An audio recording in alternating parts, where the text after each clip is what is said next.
Kadamu TV olwali tugenda kubeera nga tufuna endowooza z'abakadaama nga boogera ku kino ekintu kya agent ow'e Uganda okubeera nga yabadde ayagala ssente ez'okubiri okusobola kadaama okubeera ng'akola ng'alinwalinga contract ye.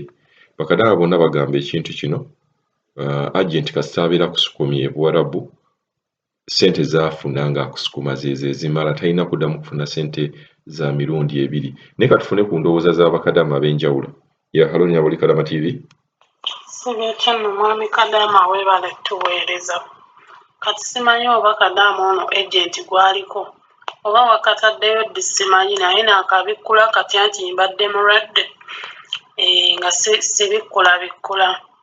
Kaakati agent oyo mbutuufu ebibye n'ono omuwala biba byaggwa olw'ensonga omuwala bw'aba yamusasula dda aba talina kuddamu musasula. Bamanyi n'okukanda abaana ssente nga baagala balye ku bantu babiri, ayagala alye ku muwalabu ayagala alye ne ku mwana.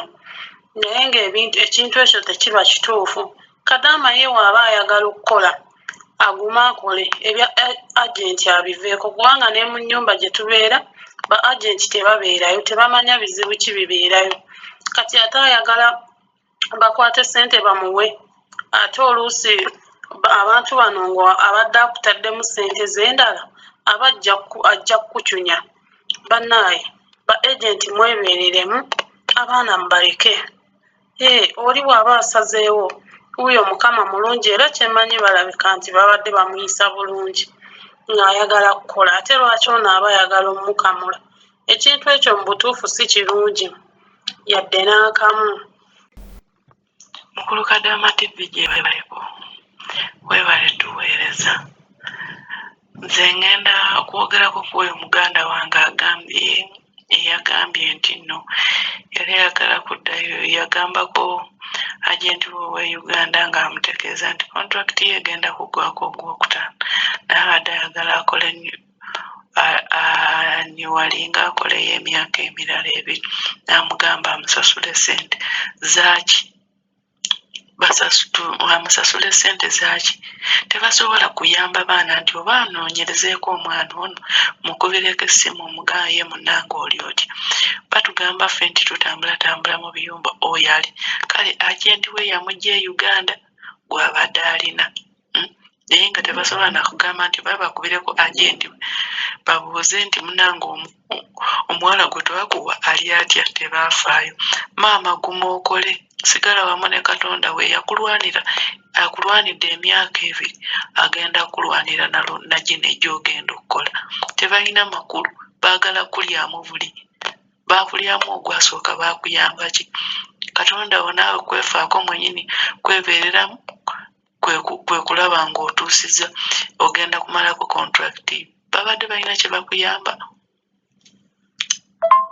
Olaba Mukulu Kadaama TV office ezo tugamba kituufu wadde gavumenti etugamba tuyitire mu ofiisi naye nazo era tezirina makulu. Ojjukira omuwala oli gwe nakugamba nakusindikirako ebifaananyi ne nkugamba nti Mase yafa yayitira mu ofiisi. Up to now Mase akyali Saudi eno.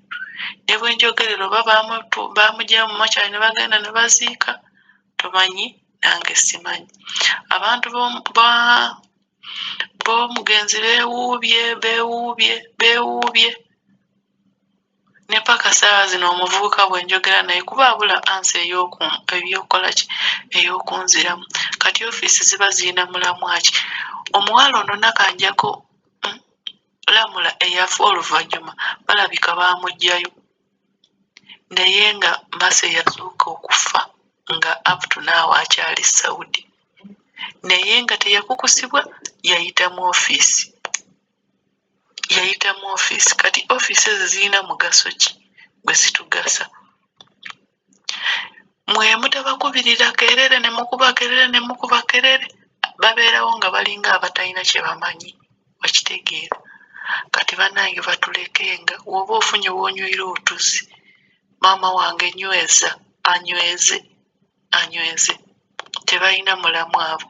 Kyekisinze n'okupika abaana tewali kikyasi benyini ebibakyasinze n'okuteeka mu baana ebyokudduka mu nyumba kuba omwana woba oyogedde naye addamu amaanyi n'omwana akukubidde omulanga osirise olowooza ansi eddako ki bw'afuna munaamu amuwa ag'okudduka era amaliriza adduse mu kiyumba ate nga woba ogwe oyogedde naye n'omugamba nedda ngenda kwogerako ne mukama wo n'otwala obuvunanyizibwa n'oyogerako ne mukama wo lyamuna omwana ngambye bwati ne bwati omwana oyo olumu mukama wo akyusa omwana n'atadduka be batuleetera okudduka ne mu nnyumba abo ofiisi tezirina makulu batuleke omwana aba afunye wanywira otuzi bamuleke akole kontrakiti yenzige magezi gemuwa akole kontrakiti yagimale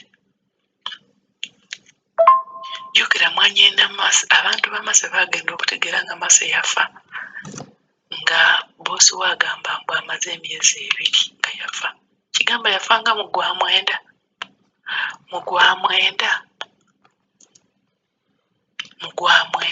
ono tuli mu gwakubiri si mwezi gwa 6 ate nga tetumanyi kituufu agamba gwali gwa 9 oba gwa 8 oba gwa 7 tomanyi nange awo simanyi naye nga yagamba amaze emyezi 2 nga yafa kati wemba mbalamu gye emyezi 6 okitegeera naye babuzaabuza bagamba mbu boosi wa mase akyakozeemu omuvubuka yagenda paka ku ministry of labor oba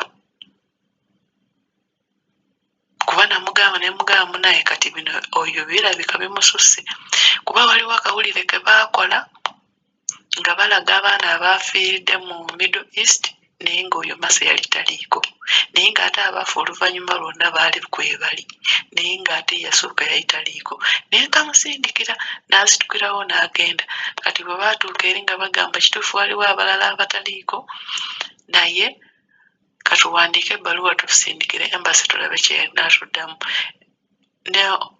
ne wayitawo ate nga wiiki 2 ate nga tebamuddamu n'addayo ne bagamba ate tujja kwogera nabo tulabe kye batugamba olwamala nga bagamba mbu boosi wooli omwana yalikola obugayaavu okola ku ntambula naye ekyo bagamba yalikola obugayaavu mu January guno gwakubiri tugenda kumalawo oyo bagenda muziika eno kati ofiisi zitugasa ki bannange zitugasa ki oyo omwana teyakukusibwa yayita mu ofiisi naye paka saawa zino bagenda muziika eno ng'abaana be tebamulabyeko kati omuntu wavaayo n'ayasama n'agamba nti nno bw'osalawo n'oddamu n'okola ku lulwo eno tuliyo ku lwa Mukama Katonda yatubeererawo tuliwo ku lwa Mukama Katonda naye tetuliwo ku lw'ezo ofiisi